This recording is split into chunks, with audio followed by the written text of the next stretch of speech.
Eu não sou mais escravo do medo, porque eu sou filho de Deus. Meu amigo, minha amiga, seja bem-vindo ao nosso canal. Nesse vídeo de hoje você vai descobrir que pela sua fé em Jesus Cristo, você ganhou o maior privilégio de todos. Qual que é esse privilégio, Renato? É o privilégio de ser chamado filho e filha de Deus. Olá, meu nome é Renato, seja bem-vindo ao nosso canal Bíblia Talk. Na semana passada a gente encerrou praticamente o capítulo 8 de Romanos e a gente fez aquela declaração triunfal. Qual que é essa declaração? Nada pode nos separar do amor de Deus que está em Cristo Jesus. Nós vimos que o amor de Deus, ele é profundo, ele é redentor, ele é invencível. E nós aprendemos que nós somos muito mais do que vencedores por meio daquele que nos amou. Não é aquele que nós amamos, mas é aquele que nos amou. E que nem a morte, nem a vida, nem os anjos, nem os demônios, nem potestade ou qualquer coisa da criação pode nos arrancar da mão de Deus. Mas espera um pouquinho, porque Paulo ele não chegou nessa conclusão de qualquer forma. Ele não começou pelo fim, ele começou explicando como a gente chega a ter essa segurança que é inabalável. E a doutrina que mais importa e a mais relevante de todas é essa doutrina que está aqui também em Romanos, no capítulo 8. E que por um acaso é o tema de hoje, a doutrina da adoção. Uma coisa é você saber que o amor de Deus ele não te solta. Outra coisa é você entender o porquê que você tem essa garantia. E a resposta é essa, meu amigo. Você foi adotado como filho de Deus. E hoje nós vamos voltar um pouquinho ainda nesse capítulo 8 de Romanos, especificamente aqui no capítulo 8, no versículo 15 até o 23, onde Paulo ele vai falar sobre essa doutrina revolucionária da adoção. E eu quero garantir para você desde já que se você entender o que significa ser filho de Deus, tudo muda na sua vida. E nessa lição de hoje nós vamos falar sobre 3 pontos principais. Primeiro, de escravo a filho. Nós vamos falar sobre essa transformação da adoção.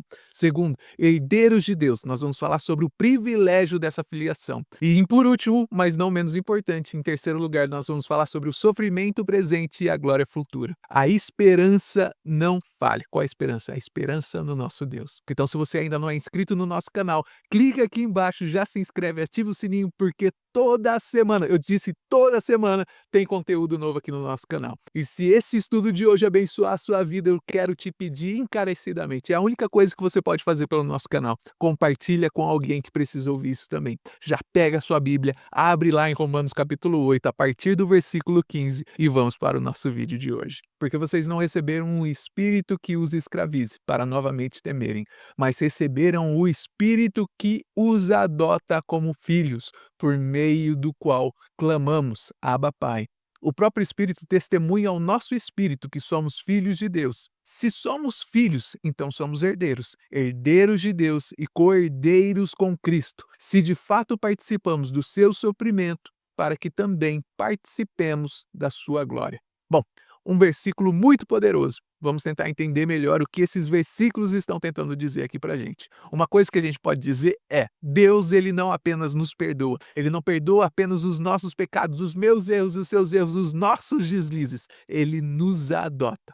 E Paulo ele contrasta duas realidades aqui. Ele vai contrastar o espírito da escravidão versus o espírito da adoção. Então a gente precisa entender que nós não recebemos um espírito de escravidão para o medo. Muito pelo contrário, nós recebemos um espírito que nos adota como filhos de Deus. A adoção aqui, ela não é a mesma coisa que um novo nascimento. Eu não sei se você lembra, mas no trimestre passado a gente falou sobre o Evangelho de João e lá nós vimos o encontro, a conversa de Jesus com Nicodemos. E lá Jesus estava falando sobre o novo nascimento, sobre você nascer de novo em Cristo. E se você não assistiu, o link está aparecendo aqui. Essas doutrinas, elas são complementares, uma complementa a outra, mas as duas doutrinas são completamente distintas. Porque o novo nascimento ele está falando da sua regeneração espiritual. Você está nascendo em Cristo, você é uma nova vida em Cristo.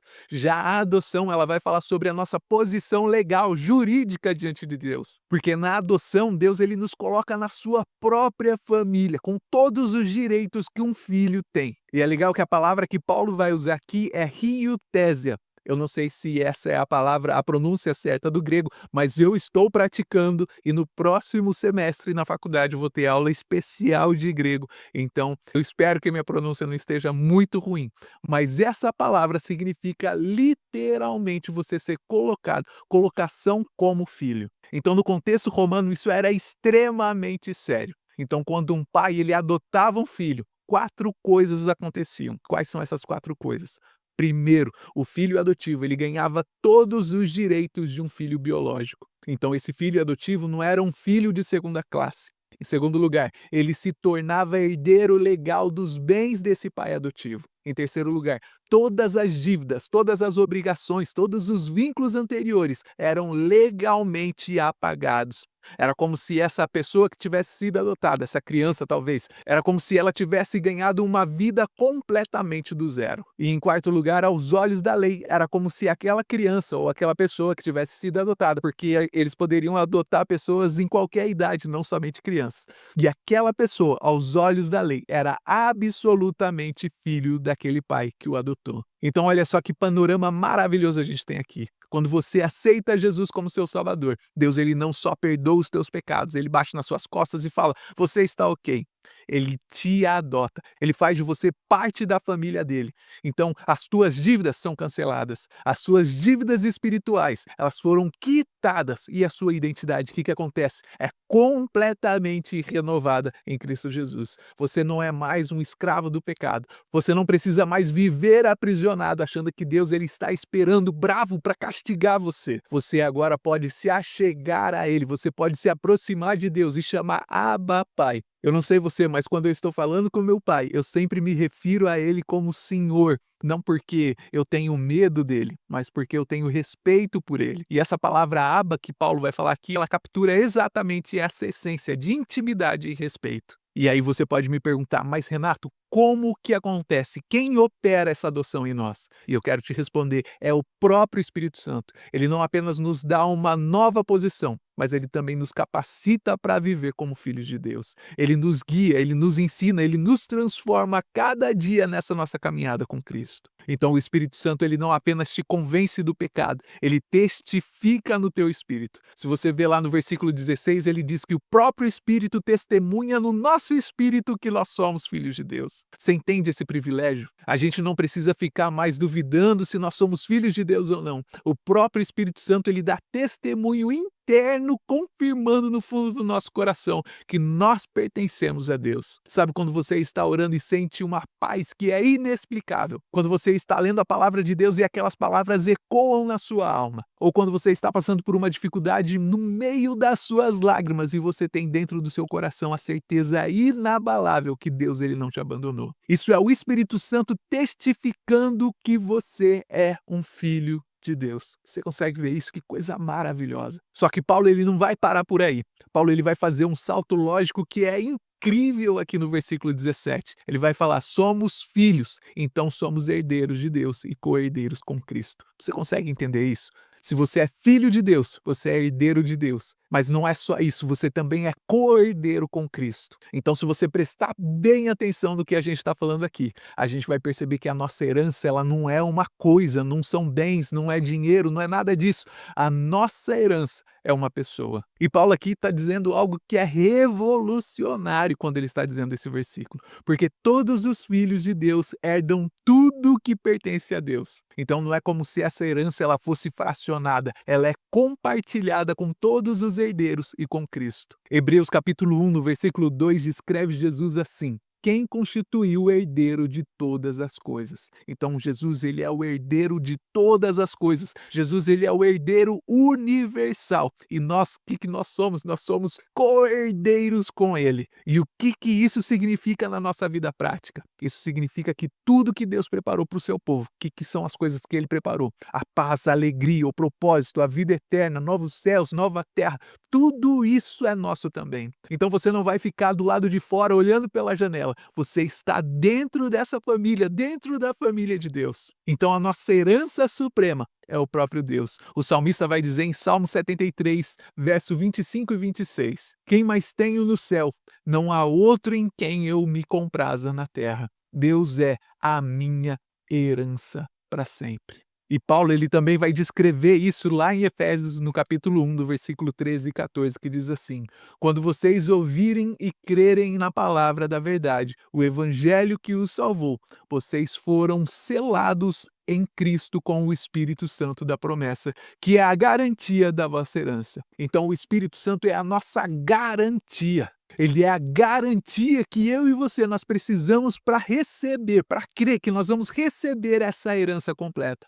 Você está desesperado, você está doente, você está enlutado, você está ansioso, você está passando por um problema difícil na sua vida. Eu quero que você saiba que você é um filho de Deus. Você tem uma herança garantida que ninguém pode tirar de você. E o Espírito Santo é a prova viva disso. A gente vê aqui nesse texto que Paulo ele não está romantizando a vida cristã. Ele não está tentando vender uma mentira de que se você aceitar Jesus, todos os seus problemas na sua vida vão acabar. Pelo contrário, todos nós sabemos, eu e você, nós temos dificuldades. A vida do cristão ela não é um mar de rosa como tem muita gente vendendo por aí. E é justamente por isso que Paulo ele vai nos alertar aqui no versículo 17 que diz assim: se de fato participamos dos seus sofrimentos, para que também participemos da sua glória. Você consegue prestar atenção aqui na palavra "se" que está aparecendo nesse versículo 17? A coerência com Cristo ela vem com uma condição, que é esse se nós participarmos dos seus sofrimentos.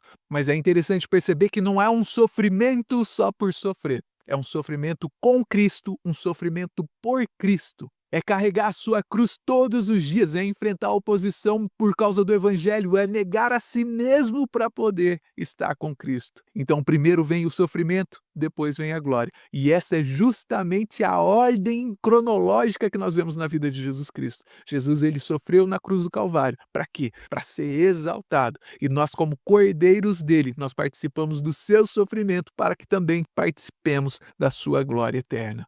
E desenvolver essa consciência disso que nós estamos falando hoje. Evita essa leitura triunfalista que muita gente faz sobre esse texto, de que nós somos filhos de Deus e nós não vamos sofrer nunca na nossa vida.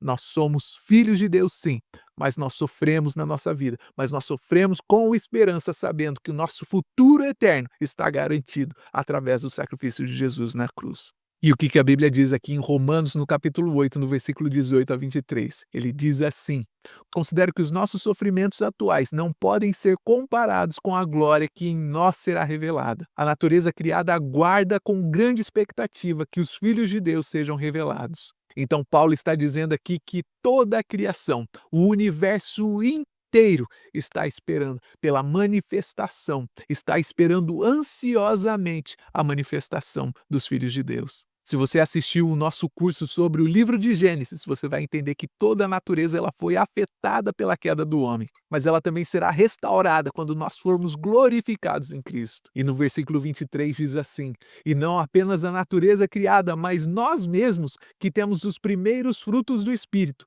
gememos interiormente, esperando ansiosamente nossa adoção como filho e redenção do nosso corpo. Você consegue enxergar, você consegue ver dentro desse versículo a tensão que existe aqui dentro. Nós já fomos adotados, isso está lá no versículo 15, mas ainda nós estamos aguardando a plenitude dessa adoção. Nós estamos esperando a redenção do nosso corpo. É como se fosse assim: a gente já tem a certidão da adoção, mas nós ainda estamos esperando para receber a nossa herança. Nós temos os primeiros frutos do Espírito, um gostinho antecipado dessa glória futura que nós vamos desfrutar. Então, quando você estiver enfrentando um momento difícil na sua vida, quando parecer que tudo está dando errado na sua vida, eu quero que você se lembre disso, que é muito importante. Os gemidos de hoje, eles não são gemidos de desespero, de desesperança. São as dores de parto de uma nova realidade que está sendo gerada na sua vida. Um dia esse nosso corpo mortal, ele será transformado num corpo glorificado. O nosso corpo será glorificado assim como o corpo de Jesus foi glorificado quando ele ressuscitou.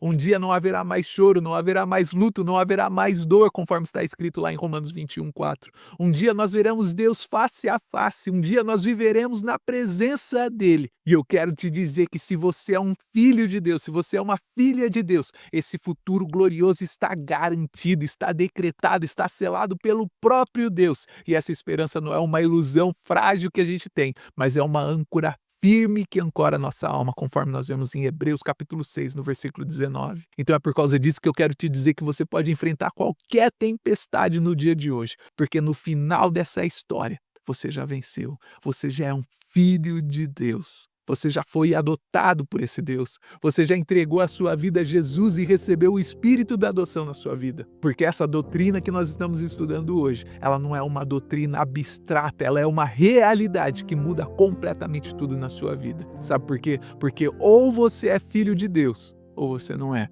Tem muita gente por aí dizendo que todos nós somos filhos de Deus. Para ser adotado dentro dessa família, existe um processo. Então, ou você é, ou você não é filho dele. E eu espero do fundo do meu coração, aqui ó, do fundo do meu coração, que você tenha aprendido pelo menos uma coisa ou duas com esse nosso vídeo de hoje. E eu quero te pedir encarecidamente, já curte esse vídeo, já se inscreve no canal, ativa o sininho das notificações, deixa um comentário aqui embaixo, é a única coisa que eu te peço por esse vídeo que eu estou fazendo para você. E se Deus quiser, nós nos vemos no próximo vídeo.